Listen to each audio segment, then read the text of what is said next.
But then I was also getting in the shower and sitting in the tub to help ease the pain. And I think maybe it either broke in there or the rest of it broke. Because that could have been my water too. Because that wasn't pee. Like, I didn't pee.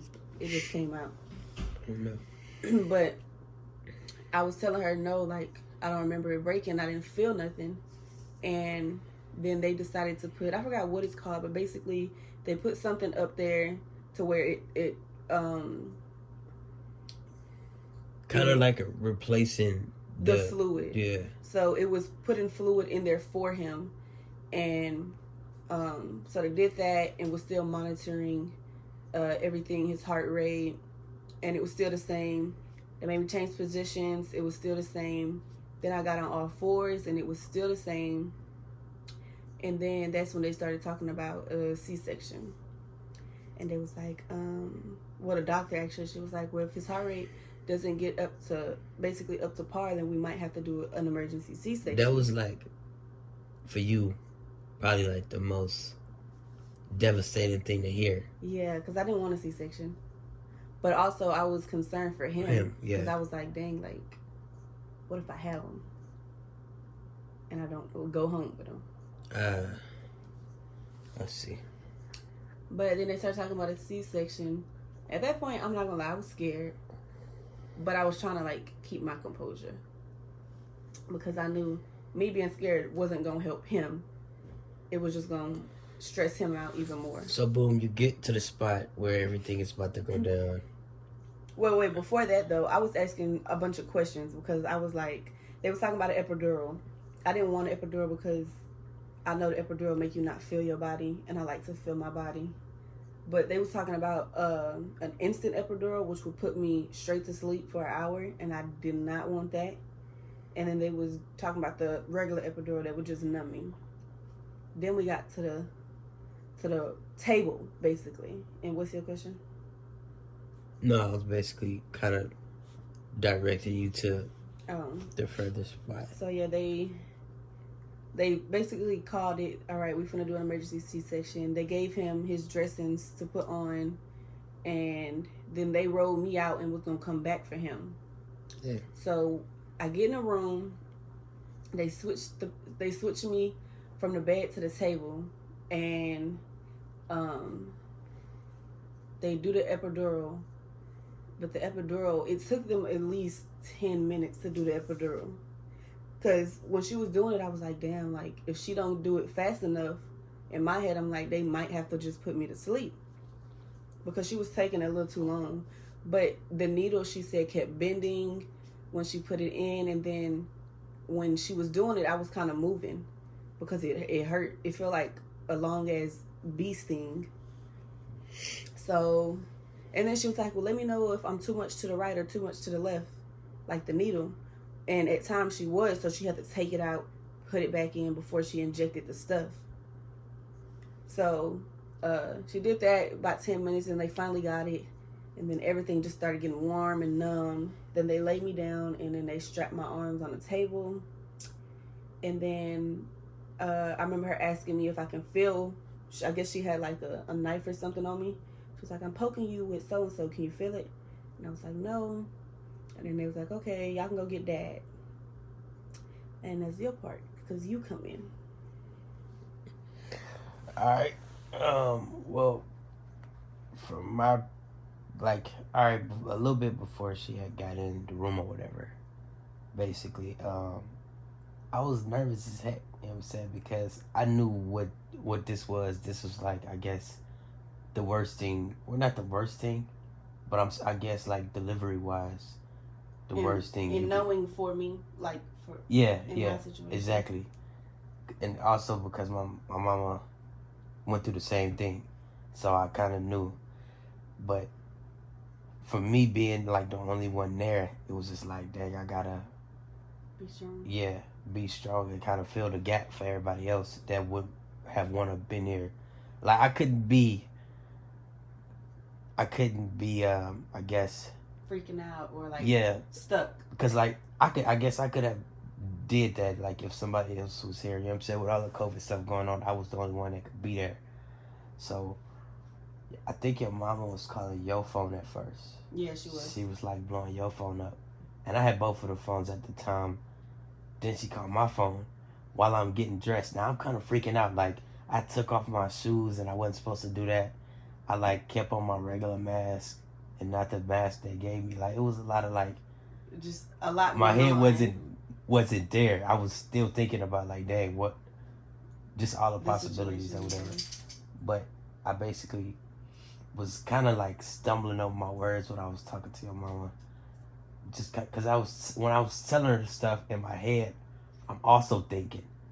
But when I'm telling her, it's like straight up the worst. So she like, oh my God, what?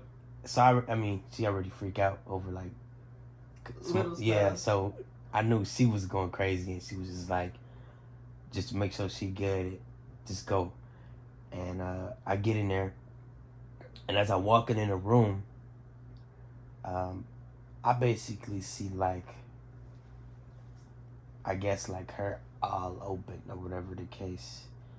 I mean, it was for like 15 seconds from like the door to the point where I couldn't see that no more. So like, I mean, it was like nasty, but like, I guess had to stay focused. So what exactly did you see though? You just seen me open, or did you see like them pulling stuff out? No, I didn't see no pulling. You just seen them cutting me? No, you was already open when I went in. Open? Because when I sat down, like 5 to 10 minutes later, they pulled them out. But yeah, I seen like, I guess the inside of I didn't see like, all right, this is this is that. Did they already have them silver things like clamped to open the stomach? Was it like that? Well, it had to have been if you said it was open. Yeah. Okay, I see. So now I know what you're seeing. You didn't see like the intestines and stuff then. I wasn't that close up also. Well, you couldn't have because they didn't pull them out yet. I just seen like basically you open. I didn't really see crazy. Like different parts. So how did you feel about that? What was your like thoughts then? Because I know you didn't react on it then, but what was your thought in that? I feel like I guess I could kind of control my thoughts because I think a lot.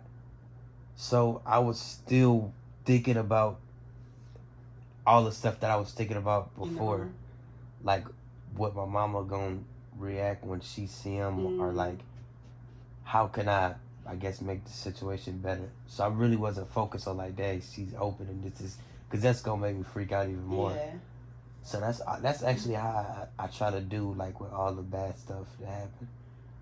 But after I got to a point where I couldn't see nothing and he had came, it was like kind of weird seeing him come out. And I was just glad that was over with and everybody was good. Yeah. So I didn't even know that they had started on me yet when you came in until after, honestly, because that's when you told me. Yeah. I just felt them pushing on my stomach. That's all I felt. I thought they were just like pushing me or whatever, trying to position him or something. Yeah. So all I felt was like pressure, which I mean is great, but I didn't know they had started doing anything. And then all I hear after he sit down is they were basically pulling him out. Because when they were pulling him out, I can tell they were pulling him out. It was a little bit more aggressive pressure. And they was like, dang, you were all baby. So they pulled him out. I remember seeing them take him to the little table, and the lady was basically getting all that fluid out of him, and she was like that he had a bunch.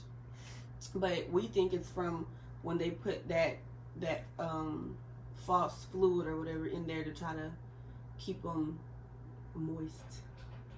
We think maybe he was drinking it because he had a lot in him, she said. And then his skin was also already peeling.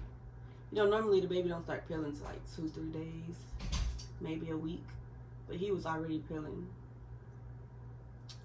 And then they came and showed him to us, and then they gave him to you. Yeah. And he was holding them. But I remember when they took him over there, I was like, babe, look at his head. Yeah. That was kind of freaky. He had hair. He has hair, but it's not like, dang, he got a lot of hair, you know? Yeah. But he had hair. I was just happy that he had hair on his head, to be honest. Cause I don't know about hit baby. Yeah. But yeah, I remember that. And then he went. I don't know where you went though. Were you in the recovery room? Is that where they took you? Yeah, they took me to the recovery room with the baby. Yeah, he had the baby. And I was still in the room that I guess they was getting the placenta out and basically just sewing me back up. But it felt like forever because I was like, damn, I want this to be over with so I can be with my babies.